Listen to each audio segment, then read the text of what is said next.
go ahead and introduce our speaker for today. So, a professor of nursing in the College of Nursing and Allied Health at Southern University and A&M College, Dr. Wanda Spurlock is recognized nationally as an expert in the care of older adults, especially those with Alzheimer's disease and related dementias.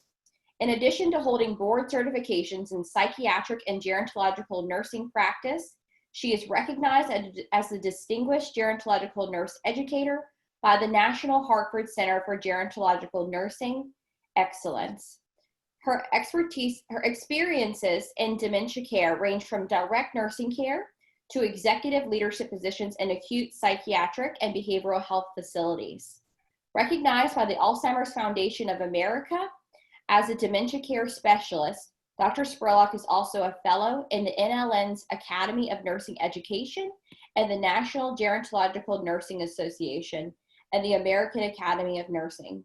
Dr. Spurlock is also a longtime friend of our organization. She serves on our education committee, and I just could not be more honored to have her present for us today. So I will let you take it from here, and can't wait to hear all this good information.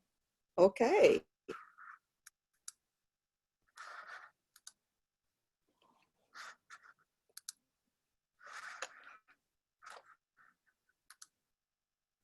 Okay, well, let's get started. I'm just really pleased to have this opportunity to spend some time with you today to talk about a topic that's very dear to me, and that's managing challenging behaviors, especially those that occur in individuals with Alzheimer's disease and related dementia. So first of all, when we talk about behavior, so to speak, I like to put the behaviors into a context that we view them as behavioral and psychological symptoms of dementia. You may have heard that term BPSD. And so what the behavioral and psychological symptoms of dementia are, we're referring to the non-cognitive type of symptoms that will occur with persons with a dementia. And so we have to also recognize that these symptoms can be multifactorial in their etiology, or they can present from a source of many different issues per se. And I think it's good to put it into the context if we look at it from the observer's perspective or from the person's perspective that's caring for the person with the dementia. So we may tend to describe these behaviors as being difficult, disturbing, maybe even use the terms problematic, inappropriate, and even the term today that we're using as challenging. But we have to recognize per se that with the person who has a dementia, it may be their way of just trying to communicate to others in terms of especially what their unmet needs are. So we know that these behavioral and psychological symptoms of dementia are really highly individualized. So they will vary from person to person. And we know that they can occur at any point along the trajectory of the disease process, but more than often they tend to occur or to become more severe in the moderate to late stages of dementia. And so also we know that they can vary in frequency and intensity, but what we need to really the take home from this is that they are highly individualized. Also, in terms of discussing behavioral and psychological symptoms of dementia, we know that the overwhelming majority of persons who have Alzheimer's disease, that they will experience these type of behavioral symptoms at some point along the trajectory of the disease. And we tend to describe the trajectory in terms of mild to moderate to severe stages of dementia. And so not only are these symptoms distressing for the person who has dementia, but they can be also very distressing for the individual or the persons who have to provide the care on a day-to-day basis. We know, of course, persons who have behavioral and psychological symptoms of dementia, especially those who tend to become agitated, combative, those who experience sundowning and wandering, that there can be an increased risk for injury. So this injury can occur from falls or just even from the individual not being aware of what their limitations are, or they may put themselves in an unsafe situation. They can also lead to poor health outcomes, And that's not only in terms of for the person who has dementia, but also the caregivers. So again, depending on the severity of the behavioral symptoms, so the person may be restless, may not sleep well, and that can also interfere with the rest, the sleep, of the caregiver. It can really exacerbate what may be underlying type of, chronic health problems. So at least when I discuss behavioral and psychological symptoms of dementia, I always want to include the caregiver in that, because really caregiving is really, a dyad. It occurs between the person with dementia and then the person, of course, who is providing the care. And then the research has shown that persons who manifest these behavioral and psychological symptoms of dementia can also place them at risk for earlier institutionalization. And some of that may occur, again, from the severity of the symptoms. The family member just may not be able to provide safe care in a home setting, or it may be related to the underlying health of the person who has dementia and even the person who is caring for that individual. So let's look at what are some of in terms of the spectrum of these symptoms. And these are probably, the more common symptoms that you hear about. Aggression, agitation, and or restlessness can also occur.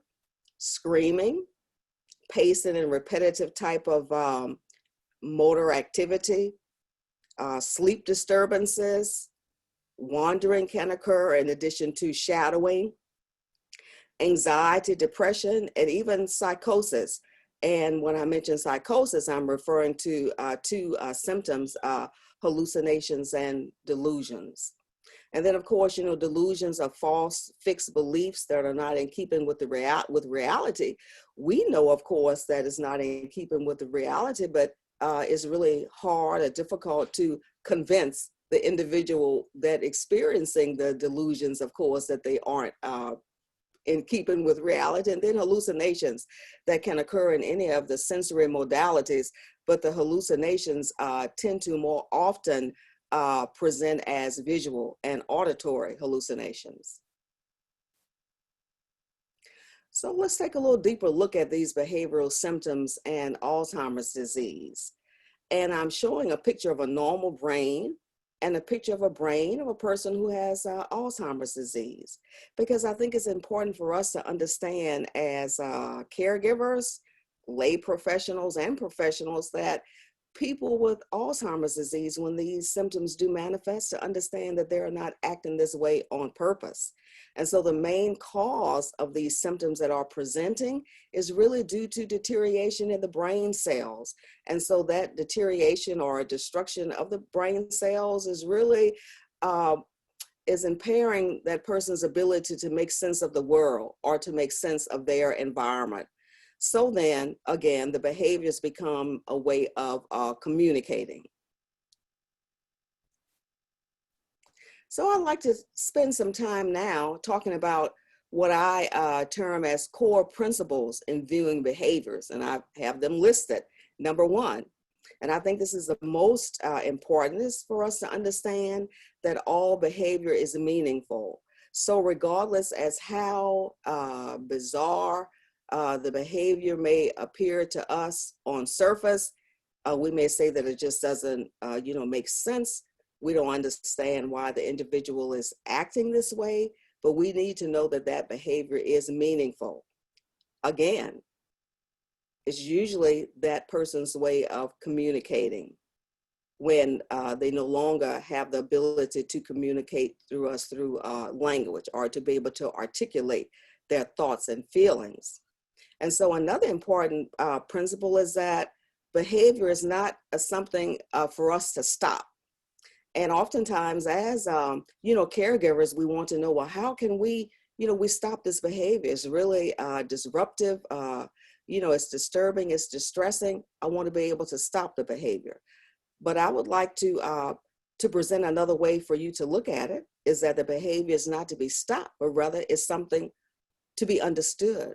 So then we have to center our energies and powers of observation, so to speak, in trying to understand the behavior. And also, as I've mentioned, behaviors are a form of communication, and the behaviors can result from what we refer to as unmet needs. And I'm going to spend a little time talking about, giving some examples of some of those unmet needs. So what I have in the little boxes at the bottom of the slide, so these are what I refer to as really take-home messages. So we want to know, in terms of the behaviors, we want to be able to identify what the root cause or what the root causes of the behaviors are. Because until we can identify what the root causes are, then we really don't know appropriate strategies that we can implement to be able to, reduce or modify, even to eliminate the behaviors.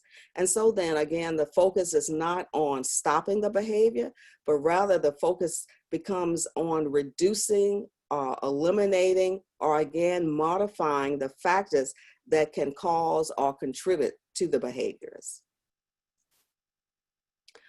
Core principle in viewing behaviors number 2 is that the management of symptoms should not focus again on changing the persons with the dementia. So we don't want to focus on stopping the behaviors, and we don't want to focus on changing the person with dementia, but rather we want to focus on modifying factors. And a lot of that may include modifying various factors in the environment that may present as a trigger for the behavior and that could cause the behaviors to occur. So then again, an important take home is that we want to adapt the environment to meet the ever-changing needs of the person with dementia. And that's different from trying to change the person with the dementia. We're trying to really make our efforts on adapting the environment to meet that person's needs that will change over time as they progress through the disease trajectory. We also want to focus on abilities-oriented care. Now, oftentimes that's not a word that's used with persons with Alzheimer's disease, but it's very important because we want to aim at maximizing whatever those retained abilities are, and then to prevent access disability. So what is access disability? That can occur more or less. It can, one thing, it can occur from disuse. So if persons aren't really able to participate in their care to the degree as possible, then they will lose certain skills. Oftentimes family caregivers will start to take over aspects of their care because they may find it easier to do so or to become less, time consuming. But when that occurs and people aren't able to use the skills that they have or the retained abilities that are there, they will begin to use them over a period of time. And so then this disuse becomes really beyond really the focus of the cause of the underlying of the disease process itself is really over and above what a person would be able to do if they were just given sometimes, opportunity to be able to participate in their care. So another core principle in viewing behaviors is that symptoms are often multidimensional, and they can result from more than one cause. And so I always want to pause when I'm talking about the behavioral manifestations of dementia to always mention that when confusion is there, it should always be investigated. So you may say, well, my loved one is already having some degree of confusion or disorientation because they have Alzheimer's disease. Well, even when that's the case, especially when a person has been previously alert and responsive, so perhaps they may already have some manifestation of confusion, but they may become suddenly, more confused, or they may become, lethargic, wanting to, you notice that they're sleeping more than usual, or even if they become, agitated. These are things that we should always, investigate. And even if they're already having some of these symptoms, but you notice that there's really a sudden worsening, a change in the symptoms, again, even in the presence of a disease process such as dementia, because it will be really important at this time for us to try to get an evaluation. a medical evaluation. So what is the aim of this evaluation? Is going to be to rule out any potential underlying physiological causes. It could be some medical issues that are occurring, psychiatric or emotional factors.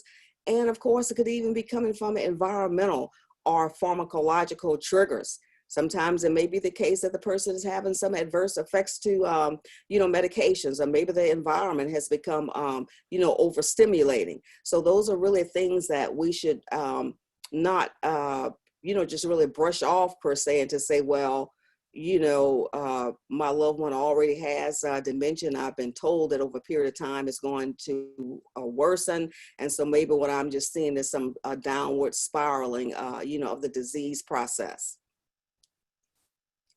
So speaking about that sudden change in behavior, could it be a urinary tract infection? And so some of you caregivers, you may have already experienced something like this, with your family member. And so I'm mentioning urinary tract infection because oftentimes this can be the underlying culprit of what I'm referring to as the delirium that can occur in an older person with dementia. And oftentimes it's referred to as a great emergency room imposter. So a family member may bring their loved one to the emergency room and say, oh, they're confused, it happened all of a sudden. And usually it's the case that they will get a urine specimen to try to rule out a urinary tract infection. And so you may also have heard the term atypical response to illness. So older adults do manifest what's called an atypical response to illness. So whereas a younger individual that may have a urinary tract infection, maybe would run an elevated temperature, would complain of some burning urinary frequency. So these symptoms may really be absent in a person who has Alzheimer's disease, or they may not run an elevated temperature at all. And if they're having some of the symptoms, they may not be able to, of course, articulate them to you. So often it's these underlying disease processes are said to be silent. Even when a person with a dementia or an older individual could have pneumonia. So a younger person, of course, would spike a temperature, elevated temperature. That person would maybe cough, have a productive cough. Well, these symptoms may be absent in an older individual, so we call them silent symptoms. In the case of a urinary tract infection, which is what I'm focusing on now, family members may say, oh, I noticed that my mother is, sleeping all day. In the past, she's been, more alert. Or I notice now that she's screaming. She started to undress in public. She's, really displaying some, inappropriate behavior. This is all new. Or I've heard family members to frequently say that my mother, father has, their condition has suddenly declined. They've gotten worse, maybe over a matter of hours, a matter of days, or just to say, I just don't know what happened. But I'm noticing now that my family member is more confused. So again, this could be, hallmark symptoms of delirium, and then underlying cause of delirium could be something such as a urinary tract infection. So challenging behaviors and what you can do.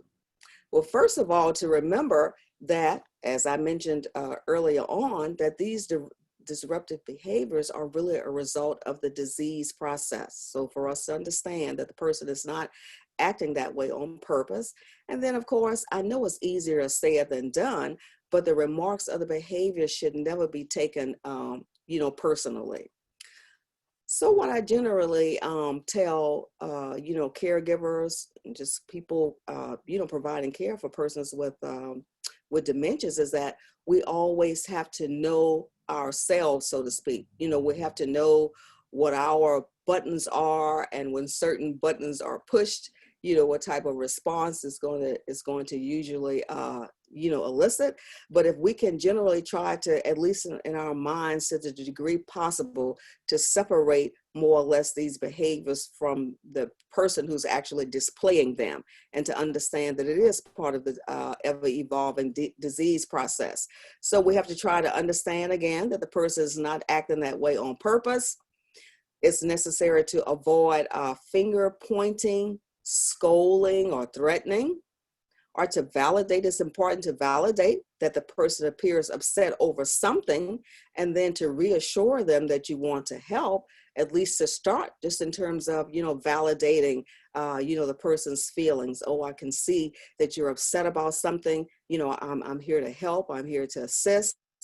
And then, of course, it's always important for us to examine our own reactions or our approach to the behavior, because the person, with a cognitive impairment, they're also looking and observing us to some extent. And so oftentimes they will start to mirror our behavior. So if they see us become, upset or restless or anxious, they will be able to pick up on that. And then oftentimes they'll start to mirror those same behaviors. So let's talk about some dementia care principles. And these are a few principles, but I think they speak volumes in terms of just providing care on a day-to-day basis. And first of all, to simplify the task. And so they may seem quite simplistic in a sense, but then we have to, understand that if we try to look at the world through the eyes of a person, who has a dementia, and to be able to understand when we simplify tasks, when we limit alternatives, so to speak. No, we don't want to take all alternatives away from an individual who has a dementia, but we want to be able to make them manageable. So even in terms of giving the individual a part or a role and selecting items, instead of saying, oh, what would you like to wear today? Well, there's numerous options, so maybe just to put two things out. Would you like to wear this green shirt today or the yellow shirt? Because they're still giving the individual a choice. And then when possible, we may be able to use labeling in the environments, pictures to be able to remind the individual where things are.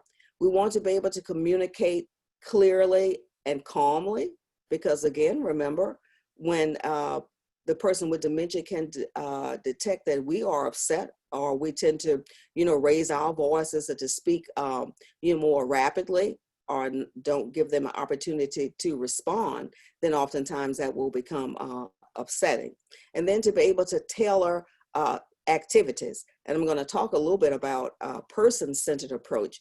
But when we talk about tailoring activities, we want to align those activities with the individual's preference. And so that's where person-centered is going to become, really important. And we want to always to incorporate those person-centered approaches in all the activities that we engage individuals in, but not only the preference in terms of likes and dislikes, but also to keep in mind the individual's capacity.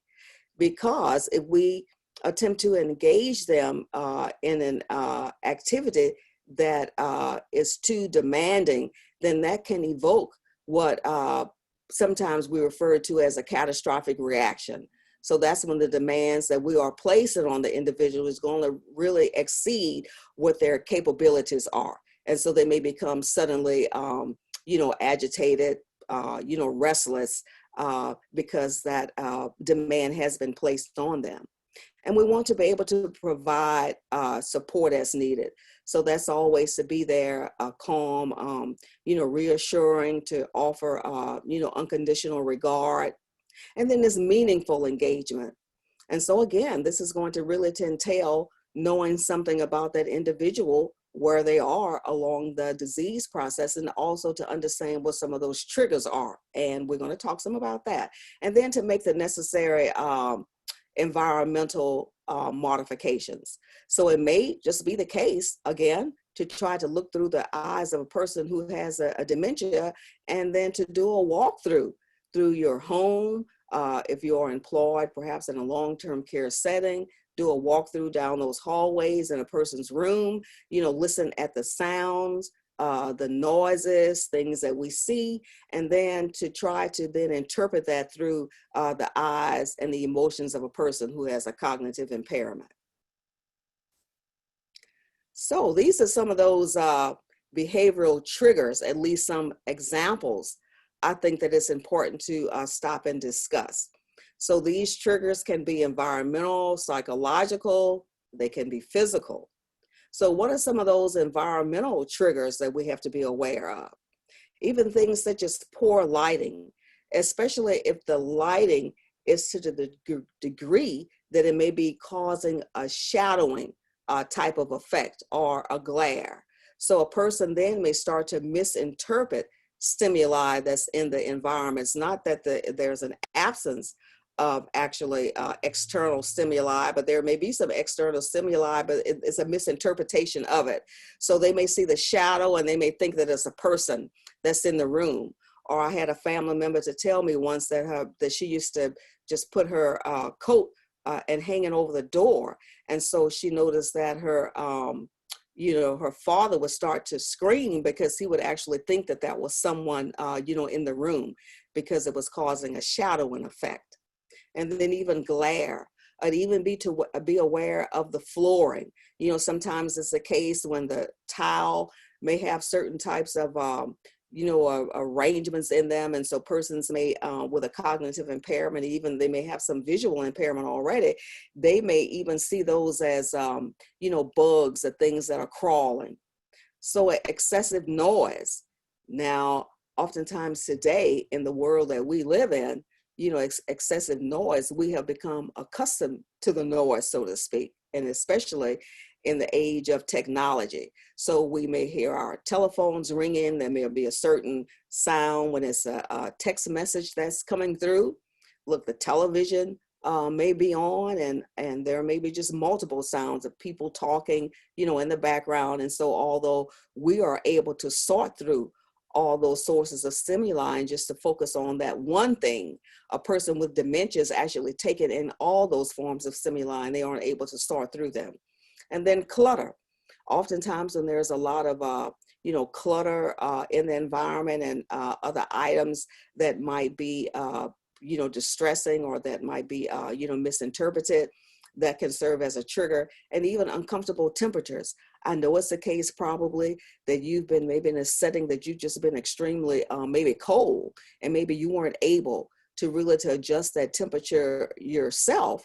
So although you could maybe communicate out to other individuals, oh, I'm really cold right now.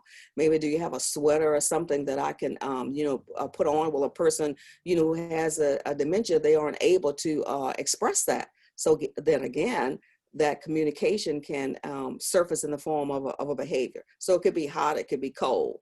Psychological symptoms, triggers such as anger. Maybe the person is really in a fearful situation, and so maybe they are perceiving it's a really an unreal threat, but they perceive it as a threat to them, and so they become very fearful. Maybe it's the case that they're lonely, even suffering from boredom. And so some people may say, oh, boredom, how could that be, a psychological trigger? Well, it can. And we're going to talk a little bit about how we can, really, we don't want to have a sensory overload to occur, but then at the same time, we have to plan measures that will prevent sensory deprivation as well. So the individual can become frustrated, not be able to express that, or even, apathetic. And so some examples of physical triggers can be when a person is hungry, and just think of yourself. Maybe it's the case that you've been hungry and maybe you have several of these physiological triggers that are happening all at the same time. Were you able to communicate them, able to plan strategies or interventions to be able to reduce or eliminate them, but that may not be the case with a person who has dementia. So maybe they're really experiencing pain and they aren't able to communicate that to you. So maybe it's the case even that you are maybe attempting to assist them with their hygiene.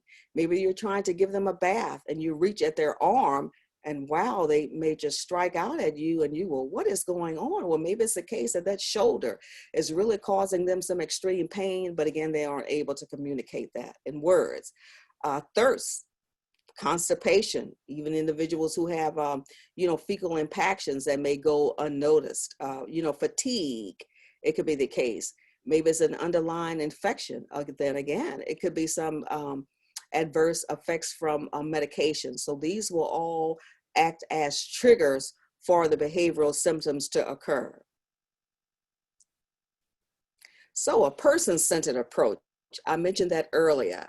So what is a person-centered approach? It really builds on the individual's strengths and abilities to maximize, of course, and promote independence. Because a lot of what many of us have been exposed to in terms of caring for persons with dementia, that we've heard a lot about the medical model. And so that's a disease process where, of course, the person with dementia is expected to deteriorate over time, that they're going to lose their functions and their capacities. But look, so I'm challenging you to look at it in a new sense, in a new paradigm, which would be a person-centered approach, in that we're going to really try to really focus on retaining whatever abilities that person has. And we're going to use those retained abilities to be able to maximize and promote their independence on a day-to-day basis. But in order for us to really to see things from a person-centered approach, of course, we have to know something about the person. And so in the slide, you see that individual, so that everything is really centered around that individual, that person with dementia. And so what that means is that we have to have a knowledge of the person's, could be their personal history in terms of lifelong patterns that they've had, what could be some of their standing personality traits, coping patterns, how they have coped with a difficult situation in the past or over the trajectory of their lives. And then again, it's aimed at maximizing those existing strengths. You've heard me use the term abilities oriented care. So what are they able to do? So are they still able to, maybe if you just say, well, Dad, brush your teeth, maybe the person couldn't really function from that perspective. But if you would, lay out the toothbrush and then perhaps put the toothpaste on the toothbrush and then to mirror the behavior for them, or come on, Dad, brush your teeth. So they will be able to participate, at that level. And then when necessary, of course, we want to always modify the environment to support the person's retained abilities and also to enhance safety measures. We want to always keep that as a concern. And then we want to adapt the environment to meet their changing needs, which will occur over time. So we want to be able to keep them engaged socially to the degree possible. And of course, to always keep in mind what their personal preferences are, their likes and dislikes. And oftentimes it's a case that I've had family members to say, well, my loved one never really liked to play bingo, but maybe in a person set in a certain setting, that's really one of the activities that's on the calendar, maybe on a regular basis. Well, look, and it's the same thing with yourself. If you never really like to play bingo, if you never like to really engage in certain other activities, well, as you age, and even if you develop dementia, it may be the case that you still don't really like to do those things. Some persons in terms of bathing, and think of yourself. Maybe you prefer to take your baths in the morning, or some individuals, I've always preferred to take my baths in the evening. So those are what we refer to as personal, likes and dislikes that we want to, really honor as a person ages, and to take those things into consideration when we are planning their activities. So this is what I refer to as the ABC approach to managing behaviors. So, maybe saying, who are those individuals on that picture? Well, I searched for a picture. Can you recognize who those individuals are? The detective, that could be Sherlock Holmes and Watson. And some of you, at least one of my favorite shows was Columbo. You may remember Columbo, was a detective, so to speak. And a lot of times individuals would underestimate Columbo because he would wear this trench coat. It was like a khaki trench coat. It was always maybe stained with coffee or so. But if you just stayed with the show, Columbo would leave no stone uncovered, so to speak, with Sherlock Holmes and Watson. And so when we put that in the view of of especially antecedents. So antecedents would be the A, and those are situations or events that trigger or would give rise to these behavioral occurrences. So remember, I talked earlier and gave examples of some of these various triggers that could occur. So there's anything that would precede or happen before that would tend to set the stage for the occurrence of the behavior. So that's what we become as caregivers, so to speak, I think to some extent, is that we become detectives, because oftentimes it's left up to us, especially if the individual is not able to articulate their wants or their needs. We have to use the power of observation, looking and listening and just trying to, figure out. So what happened, what could have served as an antecedent for that behavior? And then, of course, if we're able to determine what that antecedent was, or what is it that triggered off, that behavior, are we noticing a pattern for this? So over a period of time, we may even be able to track and trend those antecedents, that even the behavior is that you notice over a period of time when this certain event occurs, then I tend to see this behavioral response, from my relative. So once we identify what the antecedent is, and then we can examine the behavior within the context of the antecedent and to understand what's actually triggering the behavior. And then, of course, the C is for consequence. And the consequence represents anything that happens directly following or after the occurrence of the behavior.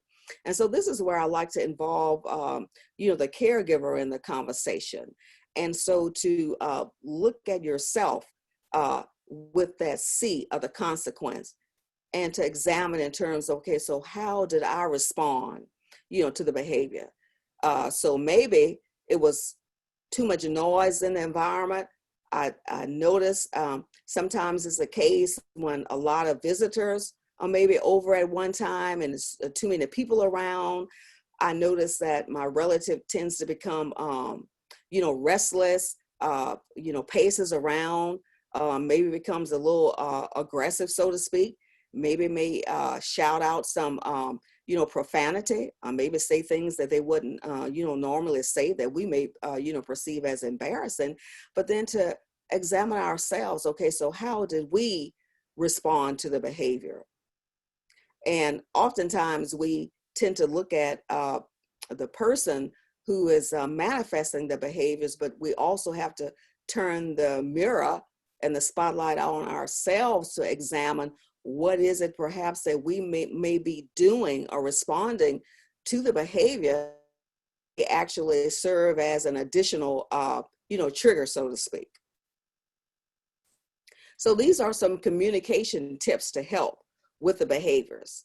First of all, we want to always address problems with vision and hearing. So what would be some of those sensory impairments? Because if we aren't able to see properly or hear properly, oftentimes that's the source of the misinterpretation of things that are in the environment. Of course, we want to always to identify ourselves, so not to just, suddenly, walk up on the person and we want to say, well, hello, my name is so-and-so. Hi, Dad, this is Susie. I'm here to help you, with your bath. And then to call the individual by name. So that adds the person to it, to call the individual by name, and then to try to practice using short, simple words and sentences, to speak slowly, and then give the person an opportunity to respond. So maybe it's the case that they can respond, but there's some, delay in it.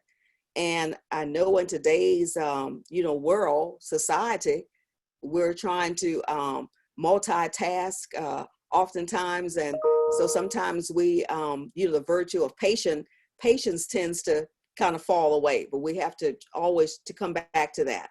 And to be in a calm and unhurried approach. And at least to know is that when we are hurried and when we seem bothered by an individual, usually that person, even if they are experiencing some degree of confusion and disorientation, look, they're able to read us and they're able to pick that up.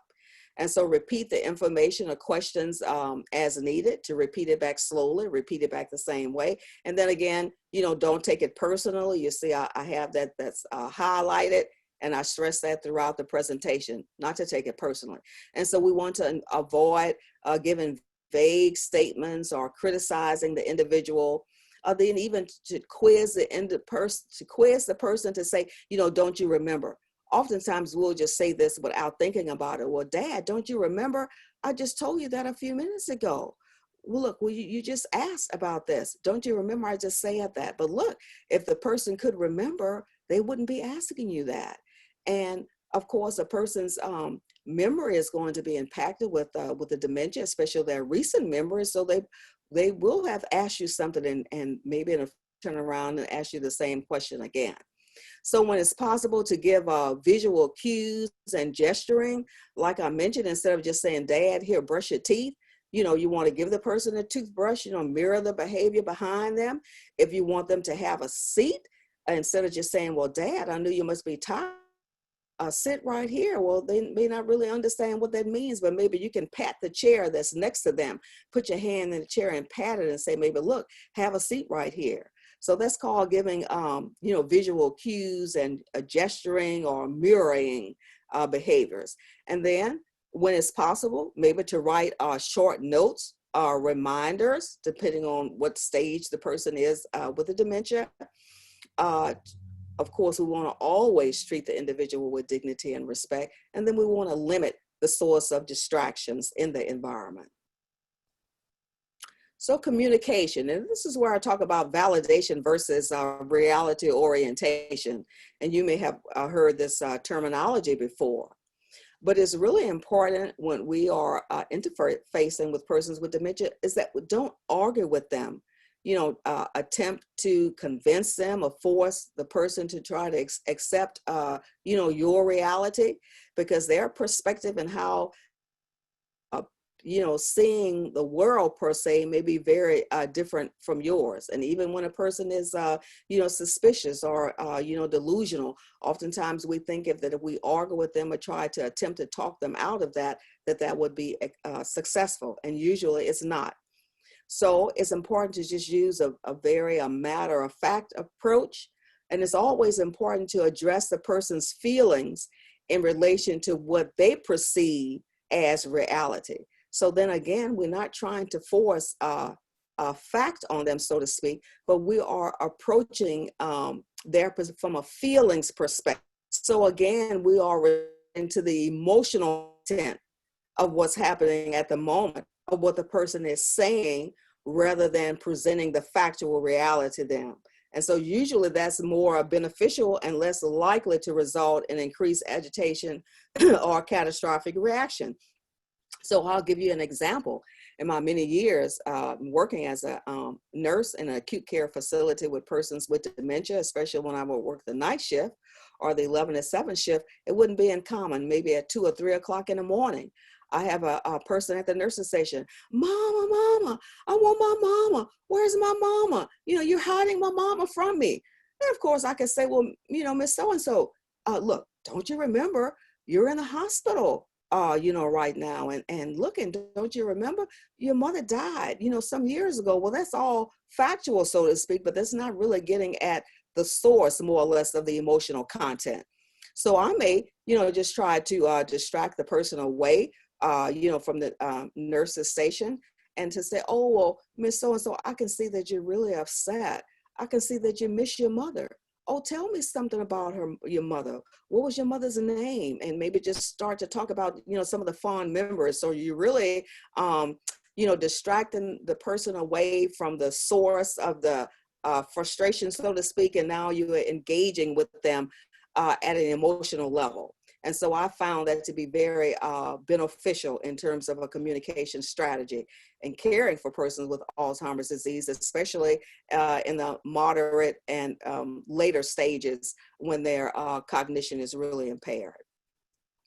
So let's talk about some types of behaviors. So these are 2 types of behaviors that you are have been exposed to, and that's agitation and behavior. So agitation are behaviors that make us turn and look away, turn and look. So they're really trying to ask us to pay attention to a need that they may have that they aren't able to communicate. So that person might make a noise, they may clap their hands, bang on the table because they're trying to get us attention. And so that's referred to as a self-referred behavior. Again, they're saying, help me, and they're trying to express an unmet need. So it's left up to us to try to identify what that unmet need is to try to figure it out. Or you have heard the term aggression. So those are usually behaviors that make us pull back, and they're asking us to stop what we are doing and to maybe to leave the person alone. And so we may see these behaviors to surface in terms of, resistance to care, especially when we're trying to assist the person with their activities of a daily living. So it's a fear-based behavior, it's other referred, and they're also telling us to stop. And so I think that's a way that we can try to differentiate between the two behaviors. So these are some classifications of main behaviors, that they can be verbally non-aggressive, they can be verbally aggressive, and you see what some of those examples are. Cursing, making strange noises, physically non-aggressive, inappropriate dressing, exit-seeking types of behaviors, pacing, restlessness, and then the physically aggressive behaviors, where we may actually have some hitting, kicking, pushing, scratching. And so it's even important for us to, when we say that my relative is agitated, per se, especially, is that that's not really, we need to more or less to try to be more descriptive, just to give some examples of what the person is exhibiting. And so then that would help, especially healthcare professionals, to be able to understand. So these are some approaches to add to aggression and anger. It's important to try to figure out what the immediate cause is, what could be some of those triggers that we've talked about earlier, to try to rule out pain. Again, it's important for us to focus on the feelings, the emotional tone, not so much the facts. Try not to get upset ourselves, to avoid sensory overload, to limit distractions, because again, as I mentioned, that can evoke a catastrophic reaction, or maybe just to try a different activity, or maybe to recognize that this is not really the best time, maybe even of the day, because we have our times. Some people are morning people, some people are night people, to offer guided choices between two options. And then, of course, to know when to back off and to regroup ourselves. Again, it's all about knowing ourselves, to know thyself, know what our buttons are. And when certain buttons are pushed, what type of reaction that tends to evoke on our part. And then it's always necessary to try to talk out those feelings with a person that you have a trusting and a good relationship with, to have a sounding board. So these are some behavioral approaches to agitation. It's important to learn what those early warning signs are, to stop push before it gets to shove.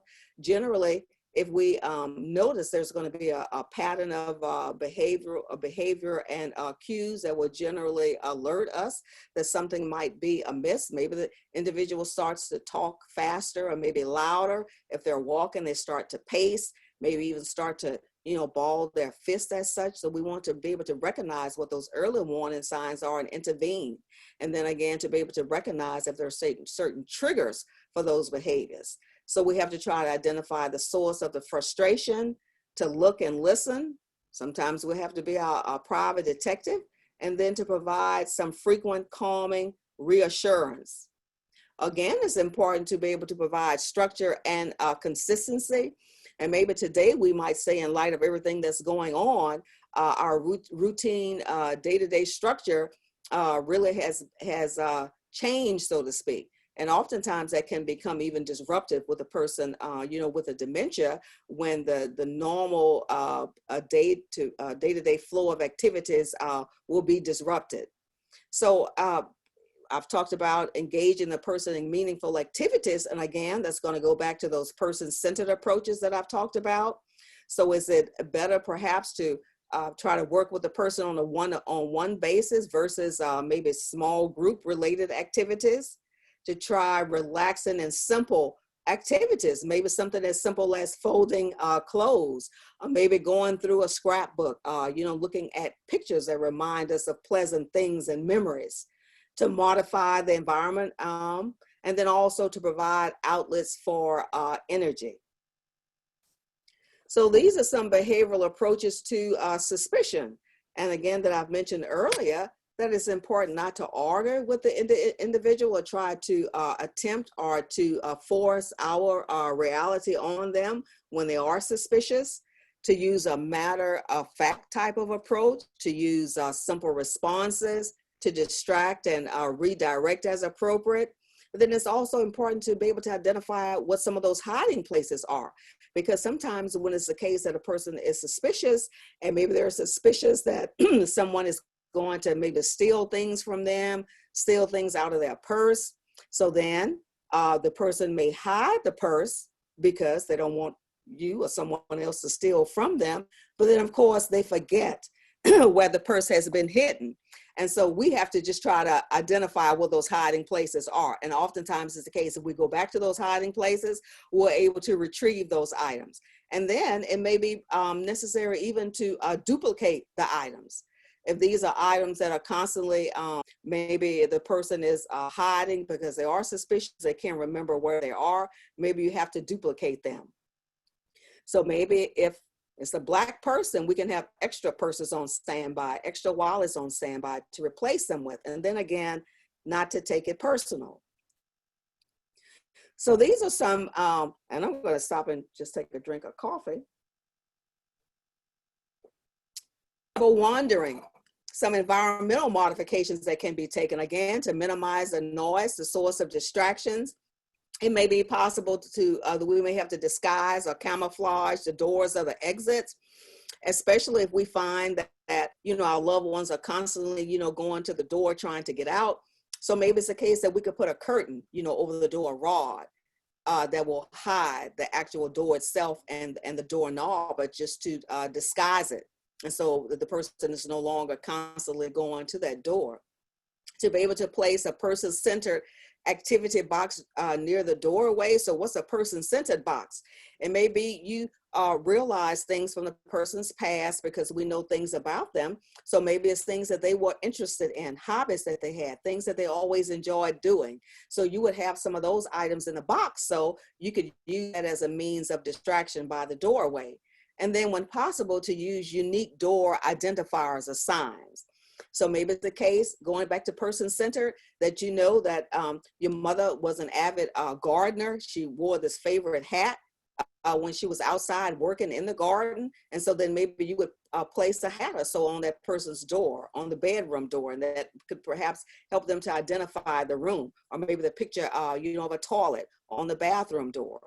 So some interventions that we could do would be, again, to track and trend the behaviors, observe them over time, see if we can identify what some of those triggers are. It's important to balance movement and exercise with, periods of rest. Is that the person definitely needs activity outlets, but they need periods of rest as well.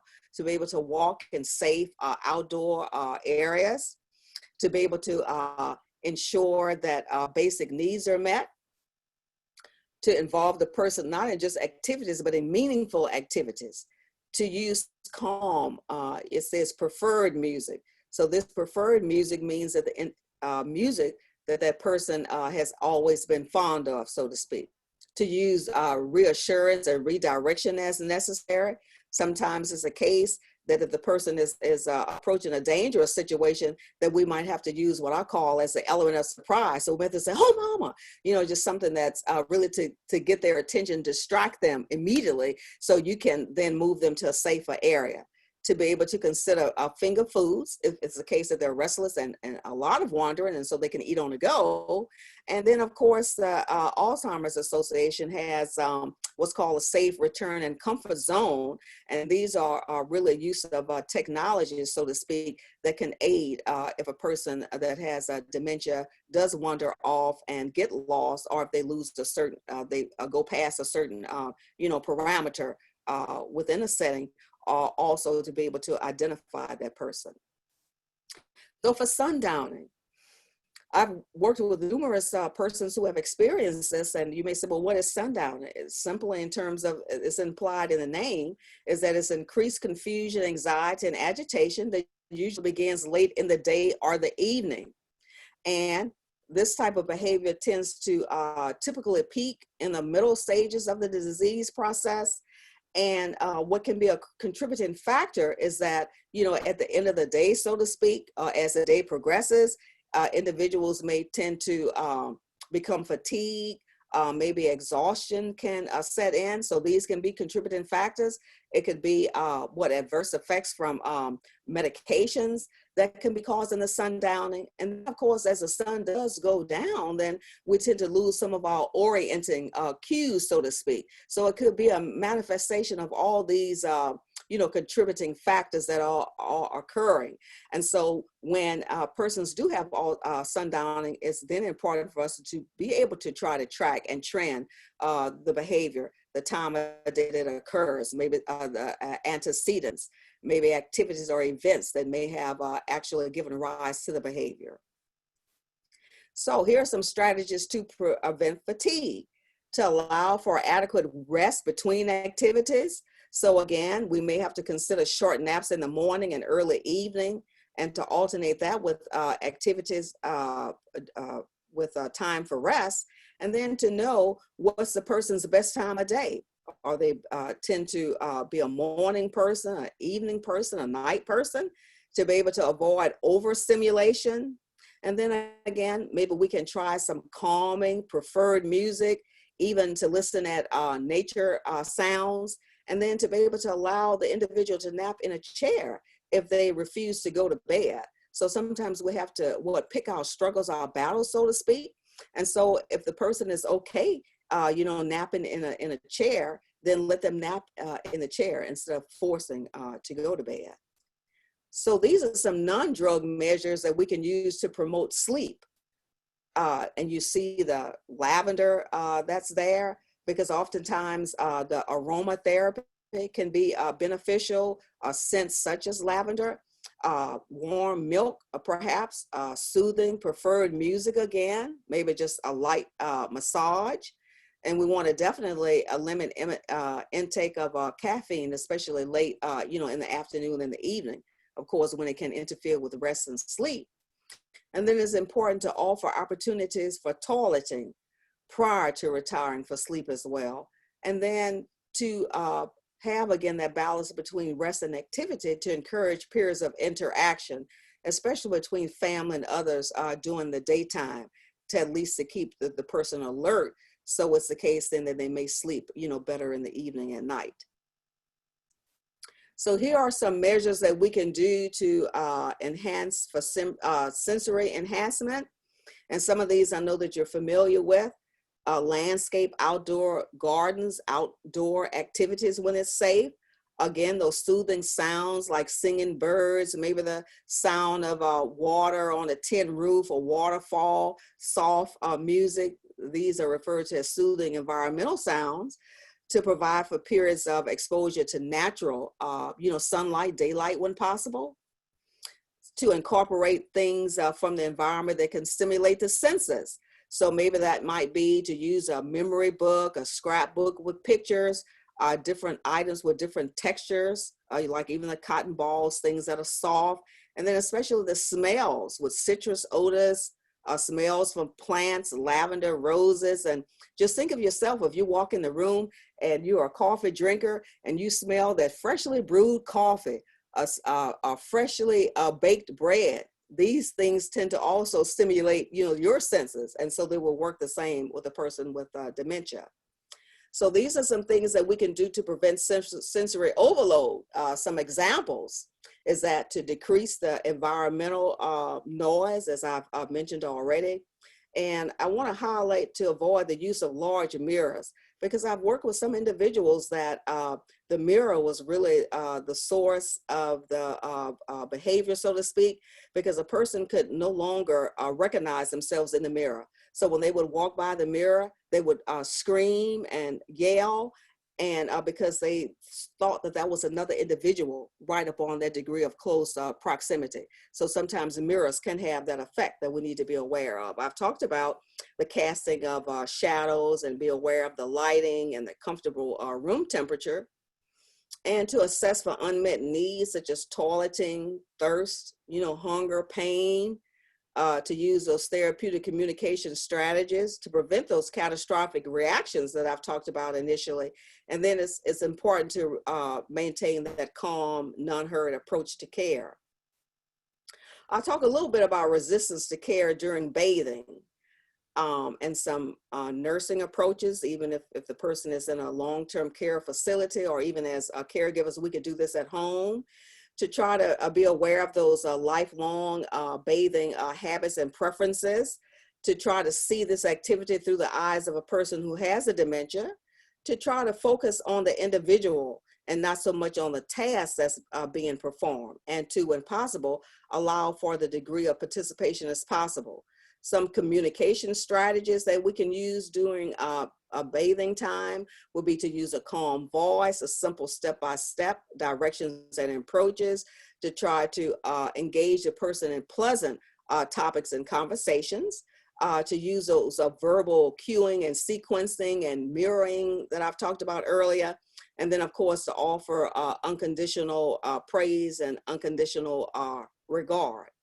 Some things that we can do from an environmental perspective would be to reduce the background noise. We might even try the preferred music that I've mentioned, to avoid the bright lights that could cause shadows, to have a comfortable temperature in the room, the water, of course, and then to remove a clutter and items that could be distracting or frightening. So I realized, in essence, let's say that we're running actually overtime, but I had some slides to show in terms of the various stages of dementia, like mild, what some of the symptoms are, as you can see, and what might be some interventions like memory books, reminiscence therapy, indoor, outdoor activities, music therapy. We've already talked about the individual preferred music. So from in terms of a moderate stage, you see some of the behaviors, most of which I've already covered.